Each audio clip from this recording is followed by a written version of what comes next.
It was very disappointing. It still is disappointing being here and not being able to fighting because I envisioned fighting on this card at Staples Center, in LA. So it's kind of like bittersweet because then I ended up getting a great card with Jon Jones card May 23rd. Can you explain the injury and why it's so problematic? Because a lot of people, I don't think, understand how debilitating it can be. It sounds small, but it's a big deal. Yeah, I mean, I broke my rib before and fought through it. This is something that I couldn't afford through. It was that bad. It's the cartilage from the sternum that attaches to the ribs that fractures. It kind of controls everything, coughing, breathing. Even like being able to posture up like this, I was kind of like hunchback for like 1 or 2 weeks, and like everything was just terrible. So there's no way I could fight or even train. So. Some people are starting to say, though, hey, Weidman hasn't fought in enough time, he should be stripped of his title. Curious what you think when you hear that and what your actual own thoughts are on, how long a champ can be laid off before you need to have an injury. Strip of the title or interim? Well, either way. I mean, listen, your haters are saying strip it, and the other guys are saying, yeah. Well, the strip thing is crazy. I mean, I've been out for 6-7 months. So that doesn't make sense. I just fought in July. So the interim belt was kind of more of a business thing that the UFC would do, and I didn't really care that much when I started thinking about it perspective. But if you look at any other guy who's been out 6 months, no one's ever had that. So it would be a weird thing, but anyway, it's not happening. Fighting Chris Belfort. How long do you think it's going to take for you to start sparring 100%? I'm hoping another couple weeks. I'm able to do a lot of things, so I'm able to get workouts and stay in shape, become more athletic. Vitor says he's passed 7 pre-fight tests already. What's your testing situation? Okay, there's my answer right there to that question. What are your thoughts on it? If he passed 7 pre-fight tests, that's great. I hope there's 7 more. For everybody in the UFC. I think especially with the Anderson Silva thing, it brought a lot of bad press to the sport, but which is going to allow us to grow now. Sometimes bad things need to happen for the sport to grow, and I think especially starting in July, the sport's really going to start changing. We'll have more clean athletes, but I just don't want the stigma to be attached to the sport that everybody's doing it. I'm a champion. I've never taken a thing in my life. I just want the guys, the younger generations coming up, to not look at these other guys who got caught and think that's what they have to do. You don't have to do that because it's hard work. And what's your thoughts? So some people think Anderson, once you test positive, then they start to look back and try to say that he was always doing it. Do you have an opinion? It's all speculation, so I could speculate and try to hammer his name, which I wouldn't. I don't like to, kick people when we're down. It's easy to do that, and I'd rather not speculate because no one knows the truth. Have you been tested for this game? I was tested. Can you comment as well? Like today, you guys were more respectful, with each other, from the same class.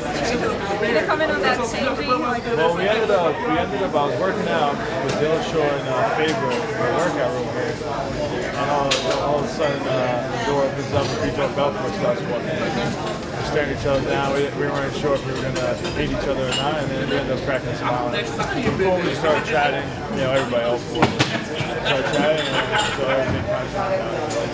At the end of the day, everybody's trying to take care of it. Everybody's trying to accomplish their game goal. So, I have respect for anybody who steps in the cage. How much junk has I'm surprised that he decided to wait for you instead of fighting for the title. When you hear the stories, the way it's said, he got asked to fight Leo Cheetah, and he said the reasons on why that, because he's not used to the southpaw and stuff like that. That sounds stupid. You've been fighting for how long? Mentally, you should just be very confident in yourself no matter what. But if you think of it the reason why I really think he would take it is because he has the opportunity to fight for the real belt. And he could fight for the real belt 2 months later, instead of fighting for an interim belt where he could possibly lose. So, and then he doesn't have to get to accomplish his dreams. He's going to have a chance to accomplish. I shared a picture of you and John from the press conference today, kind of fist bumping the idea of a super fight in Madison Square Garden. I mean, that would be ridiculous. How serious are you about a super fight with Jon, whether or not it was at MSG?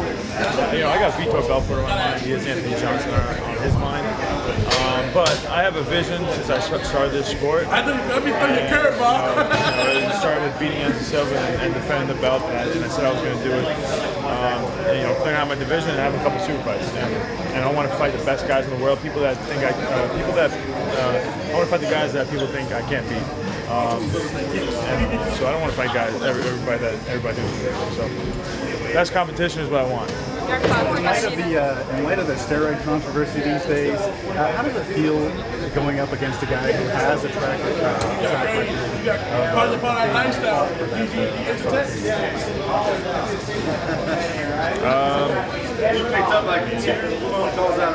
This is like old news to me with Vitor because he's failed drug test twice. We've gone through. We were supposed to fight last May we were supposed to fight, and then he ended up having to pull out because of drug testing. So I don't know. How does it feel? I mean, I just hope he's staying clean. I hope he's not trying to find ways around the drug testing, and I hope he is getting drug tested appropriately. So, I mean, do you sort of have a sentiment like I shouldn't have to fight this guy? No. I want to fight him. So I'd be disappointed if he was to fail a drug test. But at the same time, I do want him tested. I want a fair fight. Your thoughts on Machida and Rocco? What about him? Honestly, I really don't know. It's hard to predict. I think I have a lot of respect for both the guys. Both of them are very talented, athletic guys who have gold on their mind. It's going to be a really good fight. And tonight for the main event, do you think it's going to be? I'm going to say first round. I'm going to go with Ronda Rousey by knockout, first round. She likes fighting with you on the same card. Yes, I know. Lucky Charms, but I'm here. I told her that. I was like, hey, I'm going to be in the building. So Lucky Charms is still here, so don't let that get in your head. And she'll be at my next fight, so we're good. Thanks, guys. Thanks, Chris.